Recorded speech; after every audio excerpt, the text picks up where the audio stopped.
¿Alguna vez te has preguntado cómo lo que comes puede afectar tu estado de ánimo y tu salud mental? Pues la doctora Marian Rojas Estapé nos revela que hay una conexión fascinante entre tu sistema digestivo y tu cerebro, y en este video vamos a ver por qué es tan importante.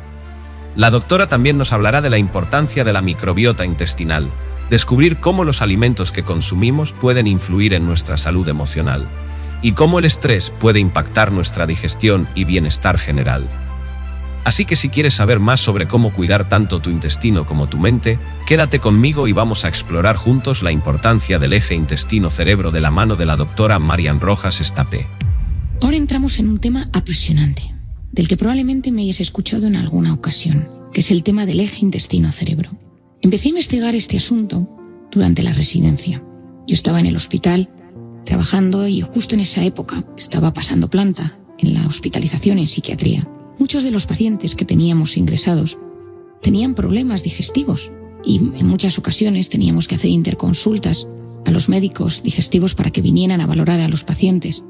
Colon irritable, reflujo, gastritis, intolerancias, colitis ulcerosa.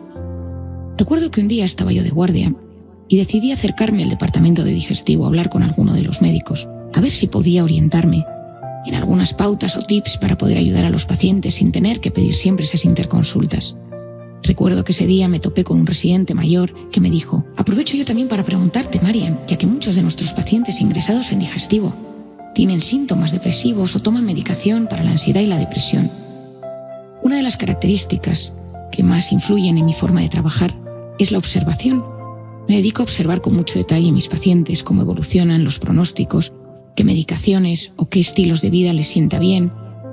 Y eso me ha ayudado a lo largo de la vida a entender muchas cosas desde otro paradigma.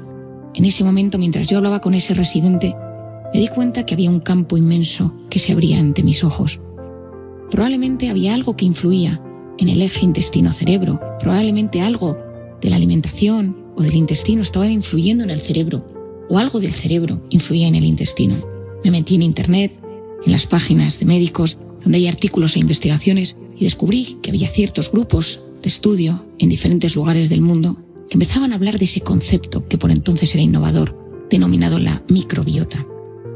Recabé mucha información al respecto, revisando artículos y publicaciones sobre el tema. Hoy en día puedo decir que es un campo apasionante y con mucho futuro. En los últimos años se han multiplicado los estudios al respecto, y en todos ellos se constata una conexión importante del cerebro con el intestino. Voy a intentar explicártelo de la mejor manera posible. El tubo digestivo, que abarca desde el esófago hasta el ano, está tapizado por más de 100 millones de células nerviosas. Esto equivale a todo lo existente en el sistema nervioso central. Ese tubo digestivo consta de 11 metros, desde la boca hasta el ano. En la mujer, la comida, desde que entra por la boca hasta que sale por el ano, dura aproximadamente 62 horas, mientras que en el hombre dura unas 55. Cuando la comida llega al estómago, se matan los microbios que hay en los alimentos, gracias a la ayuda del ácido clorhídrico. Después ese bolo alimenticio llega al intestino delgado, que cuenta con las vellosidades, y esas vellosidades aumentan la superficie de absorción. Ahí en el intestino delgado existe una barrera muy importante que protege el organismo de los tóxicos que están en el bolo alimenticio. En el aparato intestinal hay una barrera importante que protege la sangre del organismo de los tóxicos. Esa barrera son como unas células pegadas, y yo siempre explico que hay como unos picaportes que abren y cierran esas células. Ese picaporte se abre y lo bueno entra a la sangre y lo malo se va a las heces. En los estados de estrés mantenidos, esos picaportes, que se denominan las zonulinas, acaban en las heces y se abren las puertas, y ahí empiezan los síndromes de permeabilidad intestinal, de disbiosis, tan comunes hoy en día. Si esa barrera no está bien, empiezan las enfermedades inflamatorias, las enfermedades autoinmunes. Esa barrera es tan importante que cada 3 días las células se reemplazan. Y después del intestino delgado, llegamos al colon. Ahí hay una función importante de absorción de agua y absorción de vitaminas B y K. Y el colon es la sede más importante del eje intestino-cerebro, porque ahí es donde se hospeda esa famosa microbiota. La microbiota, me gusta definirla como Saint-Exupéry en El Principito. Es un microcosmos invisible, pero vital para la supervivencia. Decía Saint-Exupéry que lo esencial es invisible a los ojos. Cuando yo estudié la carrera de medicina sabíamos muy poco de esa microbiota. Sabíamos que ciertos desequilibrios producían diarreas y colitis, pero no sabíamos nada En los últimos 10 años los estudios se han multiplicado al respecto. La microbiota está compuesta de virus, bacterias, arqueas, protozoos que facilitan la digestión enzimática, sintetizan vitaminas del grupo B, sintetizan ácidos grasos de cadena corta, que por ejemplo van a ser muy importantes para estimular la producción de serotonina. Esa microbiota modula el sistema inmune, modula la inflamación, protegen contra las bacterias patógenas y reequilibran el ecosistema microbiológico. Esa función de la microbiota tiene un nivel endocrino, hormonal, inmune, nervioso. Es muy completo y muy importante. La microbiota se puede desequilibrar por estrés, por cortisol, se puede desequilibrar por tomar antibióticos, mucho cuidado, que a veces abusamos de ellos. Se puede desequilibrar, por supuesto, por una mala alimentación, por la contaminación o por el sedentarismo. Hoy en día sabemos que el 90% de la patología crónica tiene disbiosis, es decir, el 40% de los pacientes que sufren algún tipo de patología autoinmune, inflamatoria, tiene asociado un cuadro de disbiosis intestinal. Por lo tanto, podríamos decir que esa disbiosis altera el diálogo que existe entre la microbiota y el sistema inmune. Estos microorganismos poseen una función importante en el procesamiento de los nutrientes y alimentos y liberan gran cantidad de moléculas al intestino. Estas pueden llegar a influir en el organismo de forma esencial. En investigaciones recientes se ha observado que la carencia de flora bacteriana tiene una repercusión muy importante en el organismo, incluido el cerebro.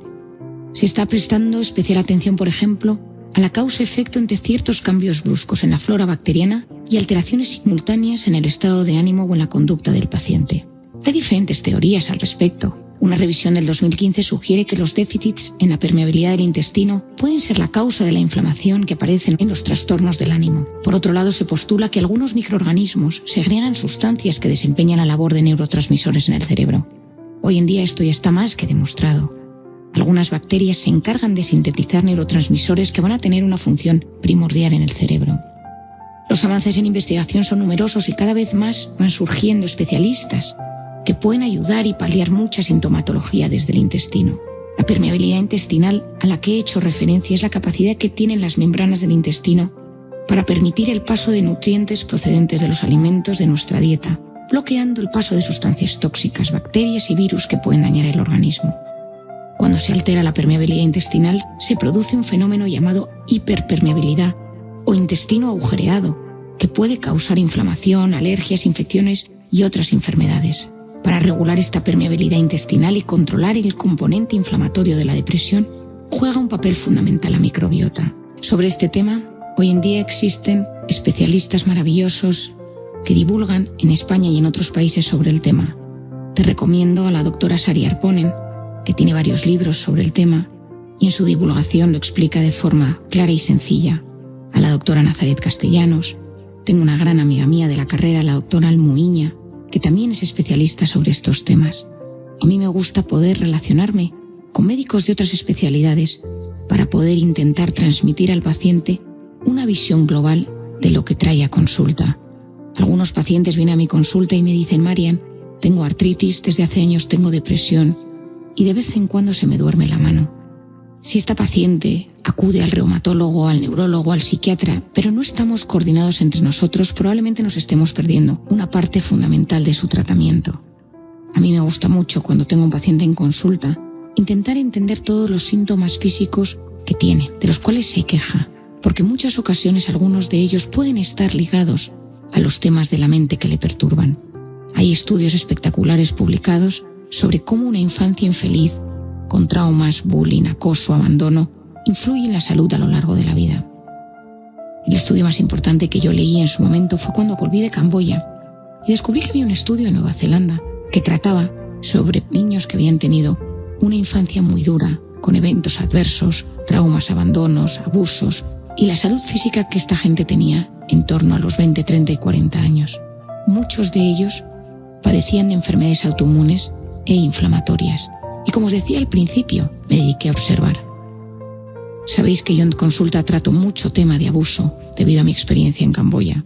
Es uno de los temas que más me inquieta, donde tengo enfocada mi preocupación y mi terapia, y probablemente veo entre 5 y 10 a la semana. En muchas ocasiones en pacientes que han sufrido un abuso, un abandono, bullying en la infancia, un trauma fuerte. Cuando yo atiendo a esas personas a lo largo de la vida, descubro que su cuerpo ha hablado.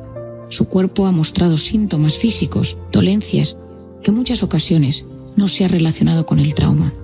Si somos capaces de identificar el trauma, de sanar ese trauma, los síntomas físicos disminuyen y la persona se siente aliviada. Ahí juega un papel fundamental la inflamación. Un trauma en la infancia desajusta el eje hipotálamo hipofisario adrenal, que es el eje que se encarga de activar los estados de alerta de forma adecuada, de activar el cortisol cuando lo necesitamos. Una persona que ha tenido un trauma en la vida tiene ese eje alterado y por lo tanto es más propenso a activar una enfermedad física, inflamatoria, autoinmune a lo largo de su vida.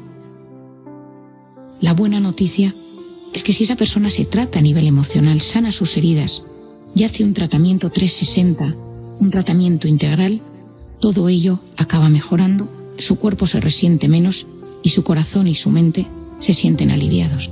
Los estudios sobre la microbiota son impresionantes.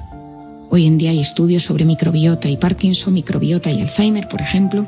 La doctora Nicola Lopizzo, especialista en medicina interna y endocrinología en el Hospital de Barcelona, ha relacionado la enfermedad de Alzheimer con la inflamación y la microbiota. Esos investigadores observaron que las personas enfermas poseían una microbiota diferente a los sujetos sanos que participaron en el estudio. Hoy en día se postula que la inflamación tiene un rol clave en el desarrollo y en la evolución de la enfermedad de Alzheimer. Y se cree que esa inflamación puede verse influida a su vez por la microbiota. Este es un campo apasionante que nos empuja a seguir investigando en esa dirección, ya que cuando la enfermedad de Alzheimer aparece, el tratamiento es muy complicado. A mí este tema me interesa enormemente, ya que considero que gran parte de la medicina del futuro va a tener como protagonista la microbiota. El tema de la microbiota es tan sumamente importante que hoy en día, si hacemos un buen análisis de heces, podemos conocer el estado de salud de la persona. No sé si sabes que Putin viaja con su propio inodoro y guarda sus heces en unas bolsitas que viajan a Rusia para luego ser destruidas. Esto tiene un origen. En 1964, en plena Guerra Fría, querían saber cómo era la salud del entonces presidente de la Unión Soviética, Nikita Khrushchev. Nikita Khrushchev era el que había puesto los misiles en Cuba. Se rumoreaba que tenía un problema de salud fuerte. No sabían qué iba a suceder. Y era clave entender si era una persona que estaba gravemente enferma y cómo iba a ser el futuro de la Unión Soviética y por lo tanto del mundo. Aprovecharon el viaje de Nikita Khrushchev a Copenhague, enviaron un fontanero al hotel, a la suite donde él iba a estar alojado, y desviaron las cañerías. ¿Qué sucedía? Que al tirar de la cadena, las heces no iban al desagüe general, sino que se las llevaron los miembros de la CIA para poder investigar cómo era la salud de Nikita Khrushchev por entonces. Gracias a esto podemos entender que Putin, que ahora mismo juega un rol tan importante en la historia del siglo XXI, viaje con su propio inodoro para que nadie, y sobre todo la CIA, pueda saber cómo se encuentra el estado de sus heces y por lo tanto de su salud. No significa que todas las personas que hoy vayan a escuchar este podcast tengan que acudir a su médico a pedir un análisis de sus heces, pero sí tenemos que ser conscientes de nuestro estado de salud, de si nos sentimos inflamados, si hay algo que tenemos sin resolver, cómo está nuestra física, nuestra bioquímica y cómo se encuentra nuestro mundo emocional. ¿Hay algún trauma sin resolver? ¿Hay una enfermedad que ya se haya instaurado en mi vida? ¿Hay algo que yo puedo hacer para mejorar mis hábitos de vida? Porque todo ello está profundamente unido y cuando yo cuido mis hábitos de vida, soy capaz de sentirme mejor a nivel físico y psicológico. No olvidemos algo esencial. Mucho antes de enfermar, el cuerpo nos ha ido mandando señales de alerta en forma de molestias, debilidades o dolencias. La enfermedad en esos casos es un mensaje que envía al cuerpo que no cesa de comunicarse con nosotros, ansiando lograr el equilibrio y la paz. Al vivir en la era de la velocidad y de las prisas, donde todo se desarrolla a un ritmo tan intenso, no conectamos con nuestro interior y no sabemos o no podemos dar voz a esos síntomas que nos están alertando de que algo no funciona. Esos indicadores son fundamentales para evitar la enfermedad o para frenar el empeoramiento de los síntomas. Y eso es todo por hoy, amigos. Espero que les haya gustado este fascinante tema sobre la conexión entre nuestro intestino y nuestro cerebro con la doctora Marian Rojas Estapé. Recuerden suscribirse al canal para no perderse futuros videos sobre bienestar emocional y salud mental. Denle like si disfrutaron este contenido y compártanlo con todos aquellos que puedan beneficiarse de esta información. Gracias por acompañarnos y nos vemos en el próximo video que te dejo por aquí.